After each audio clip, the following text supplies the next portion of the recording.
So I just need to hit this with a wire brush a little bit. I did a little bit. But... And then get some brake clean in there.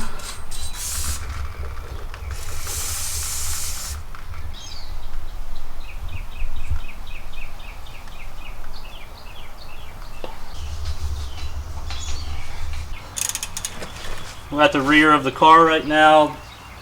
These are 14mm bolts to take the caliper off. We've already got the brake line off. That's a 12mm bolt. You just need some a little bit of torque. Crack it loose.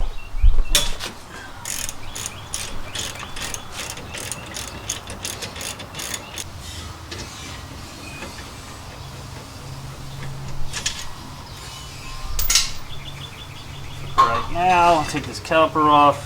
Go ahead and move out of the way. Good little tip to go ahead and remove the rotor from the rear is definitely take off your e-brake. Make sure this can move back and forth.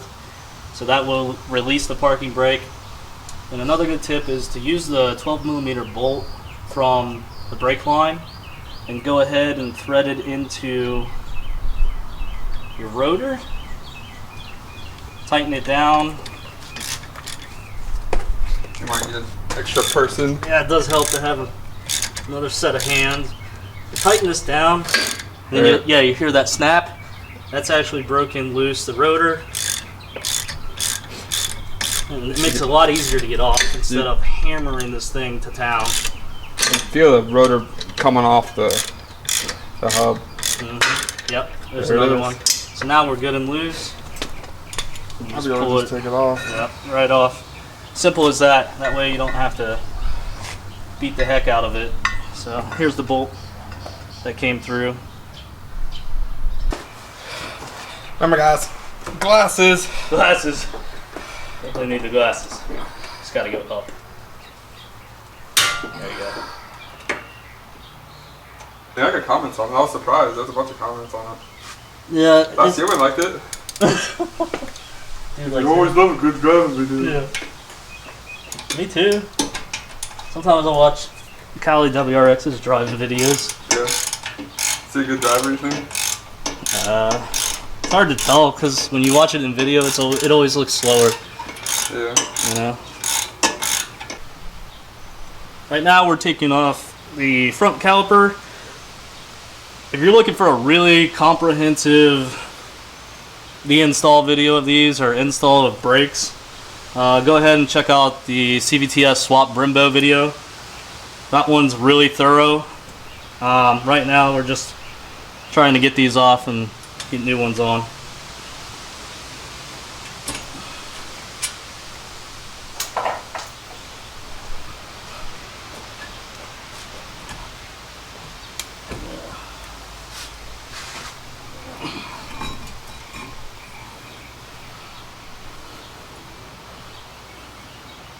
I'm still curious how the pads are on those.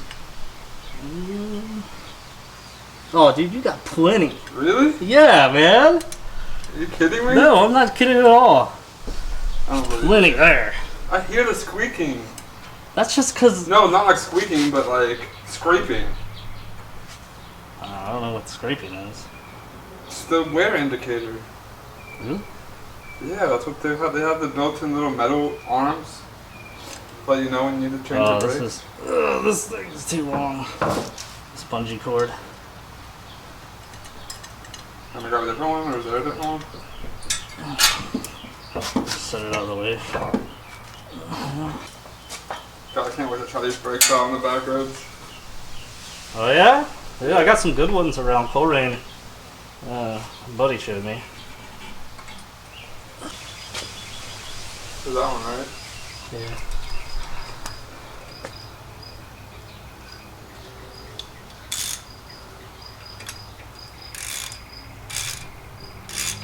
I mean, it's flared at the bottom. Maybe that flare's not letting it go all the way in. Yeah, I think it's like hitting this flare, and then there's not enough thread for it to grab on.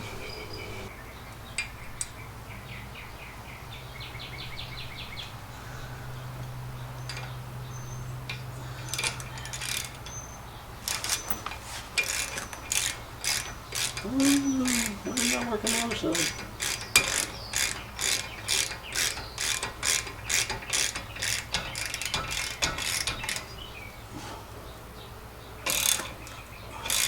So, we found a bolt without a flare.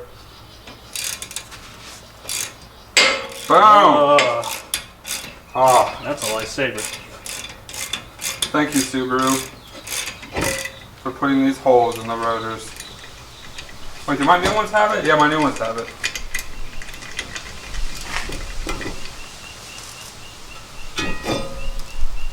Oh, what a pain in the butt. Do you want to say something to the camera? No camera. Not right now. We got the front Tier 2 DBA rotor, so we're going to spray it with some brake cleaner to remove all the oil that it comes with, so that we don't have any issues with the pads.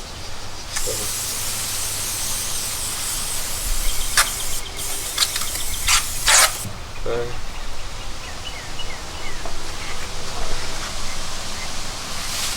Flip it over.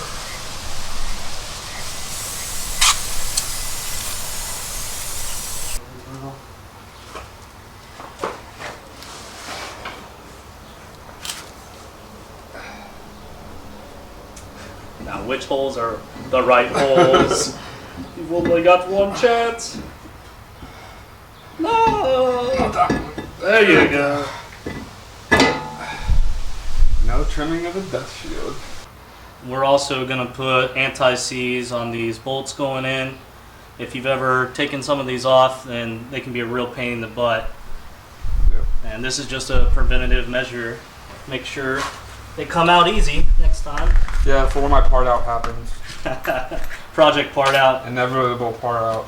Project part out's in the next video, guys. We're Yeah. just doing this one for show. Yeah. So we just put a lug nut on there just so that the rotor's seated when we're putting the caliper on there.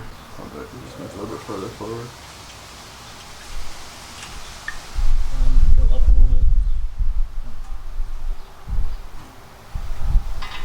Down. Forward.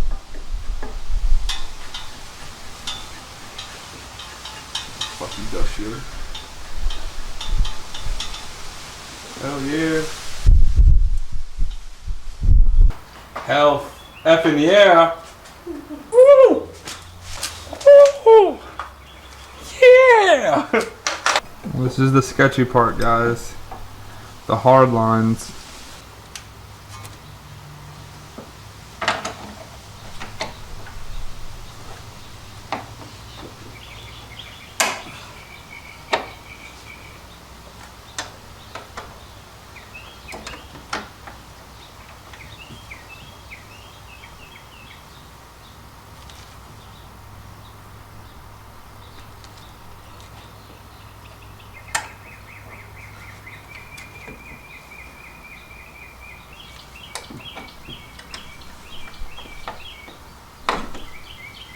Oh yeah. Got it?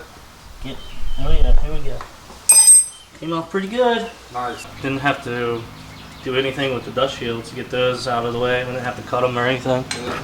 Pretty sick. That's good. So I just sprayed both sides of this down with the brake clean and wiped it down just to get that oil off. And now there's a little grommet that you have to move over to your new one. It's for the emergency brake, so you can just push it out in the back, I think. Oop, and it just went a mile. It's going down the street.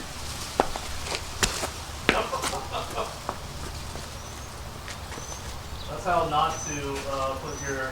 Where'd it go? Where I see it. So it's right here. Alright guys, I'm back.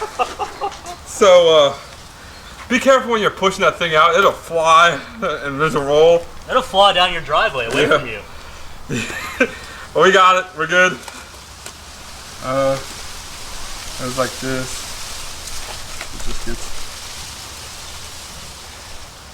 pushed into the new one. We're going to put some brake quiet on the front pads right now. Hopefully this will keep all the squeaks and noises down.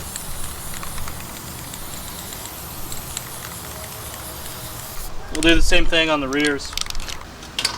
For the rear, we have to cut the lip of this dust shield. It's hitting the rotor and we don't want that scraping, so this thing we got is just some snips. And we'll go around, try to cut the crease where this lip comes out. And then we'll go back in here with a Dremel and get all these metal shavings ground down. So next time I have to work on Ryan's car, I don't cut myself. Use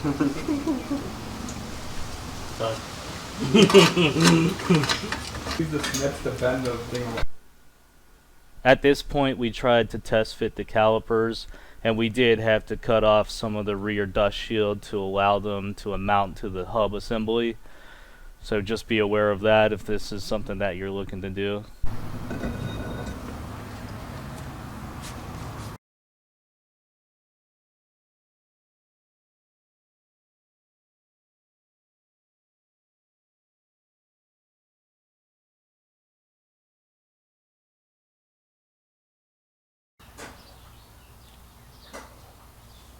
Hold it.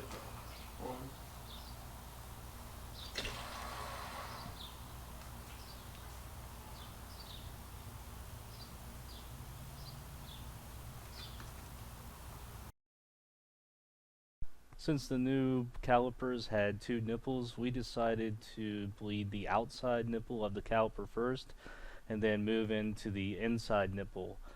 The bleed order that we used to bleed Ryan's brakes was passenger rear, driver's rear, passenger front, and then driver's front. We also did, after that, we decided to bleed the clutch as well, just to make sure we did the job completely thorough. And that was it. We'd had the brakes bled after that. Hey guys, we just finished up bedding Ryan's brakes. They feel pretty new so far, but I think once he gets some driving on them, we'll have better impressions of exactly how they feel versus the OEM WRX brakes. They look great, look really cool, and it was definitely a lot of work to get them on, but we managed to get through it, so it wasn't that bad. But that's about it. Yeah, what do you got? A couple of things that we ran into. When we cut the dust shield, just make sure you're pushing it back, because we did have some scraping after we had the wheels on, so we had to push the dust shield back. And then we also had some issues with putting the pins through for the brake pads because of the paint of the powder coat. So just make sure to test fit those pins before you put the brakes on the car. It'll save you a lot of time.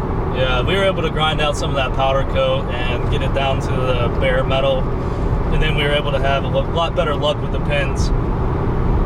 The pins really had to be beaten in with a tap or a punch, and then they were fine after that, so not too bad. Yeah, other than that, wasn't too bad, pretty straightforward. Bleeding was pretty simple, just be patient.